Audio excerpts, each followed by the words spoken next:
একদম সহজ পদ্ধতিতেই বাড়িতে বানিয়ে ফেলুন ফিশ ফ্রাই। ফিশ ফ্রাই বানানোর জন্য আমি মাছের দাগার পেটের দিকের অংশটা এইভাবে কেটে নিয়েছিলাম। এবার এগুলোকে আমি জলে লবণ ও ভিনিগার দিয়ে ০.৫ ঘন্টা বা ১ ঘন্টার জন্য ভিজিয়ে রাখবো।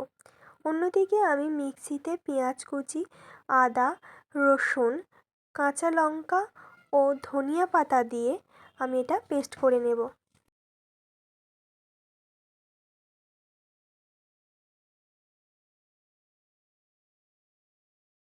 মশলাটা পেস্ট করা হয়ে গেছে। অন্যদিকে আমি যে মাছটা ভিনিগার আর লবণ দিয়ে ভেজে রেখেছিলাম ওটা আমি তুলে ৪-৫ বার পরিষ্কার জলে ধুয়ে নিয়েছি।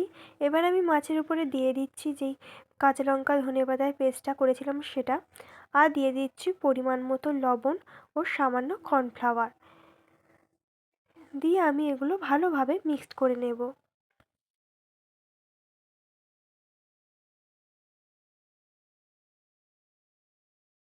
মাছটা ম্যারিনেট করা হয়ে গেছে, এবার আমি এটা ০.৫ ঘন্টার জন্য ঢাকা দিয়ে রাখবো।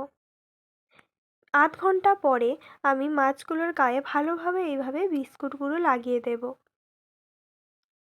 এবার আমি তেলের উপর এগুলো একটা একটা করে এই একই পদ্ধতিতে ছেড়ে দিচ্ছি।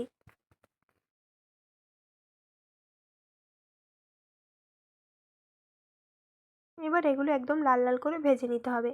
আমার ফিশ ফ্রাইগুলো ভাজা হয়ে গেছে, এবার এটা একটি পাত্রে আমি তুলে নেব।